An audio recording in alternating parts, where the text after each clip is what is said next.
ભુજ ખાતે એએસઆઈ ગોળમેજી પરિષદનું આયોજન કરવામાં આવ્યું હતું। આ મહત્વપૂર્ણ કાર્યક્રમનું આયોજન રાષ્ટ્રીય આંકડાકીય કાર્યાલય, આંકડા અને કાર્યક્રમ અમલીકરણ મંત્રાલય, આરઓ અમદાવાદના એસઆરઓ સુરેન્દ્રનગર દ્વારા ફોકિયાના સહયોગથી કરાયું હતું।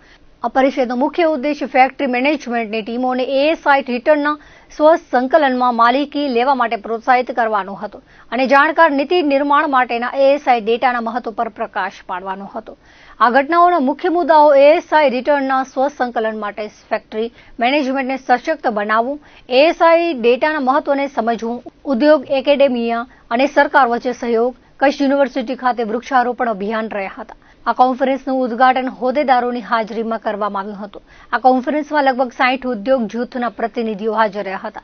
એએસઆઈ માટે આરટીસીની બાજુમાં ક્રાંતિગુરુ શ્યામજી કૃષ્ણ વર્મા ખાતે વૃક્ષારોપણ ડ્રાઈવ યોજાઈ હતી, જેમાં પર્યાવરણ અને સ્વચ્છ અને હરિયાળું બનાવવા અને સ્વસ્થ અને સ્થિતિસ્થાપક સમાજ બનાવવા માટે આબોહવા પરિવર્તનનો સામનો કરવા માટે કચ્છ યુનિવર્સિટીના રજિસ્ટ્રાર ડોક્ટર અનિલ ગોરની હાજરીમાં વૃક્ષારોપણ કર્યું હતું। આ પહેલથી પર્યાવરણીય ટકાઉપણું મહત્વ અને ગ્રીન પહેલમાં યોગદાન આપવામાં ઉદ્યોગની ભૂમિકા વિશે જાગૃતિ લાવવા મદદ મળી હતી।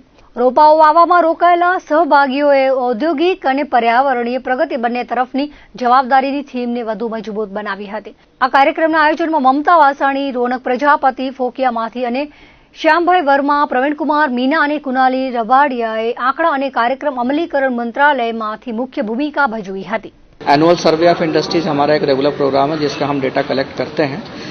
इस डेटा को कलेक्ट करने से हमें बहुत अच्छा फ़ायदा होता है कि हम जीडीपी को कैलकुलेट कर पाते हैं। जितनी ही इंडस्ट्रीज से हमें ज़्यादा से ज़्यादा मिलेगा, हम अपना प्रोडक्शन ज़्यादा दिखा पाएंगे। इसीलिए यह प्रोग्राम हम करते हैं, गुजरात में भी करते हैं, पूरे देश में करते हैं।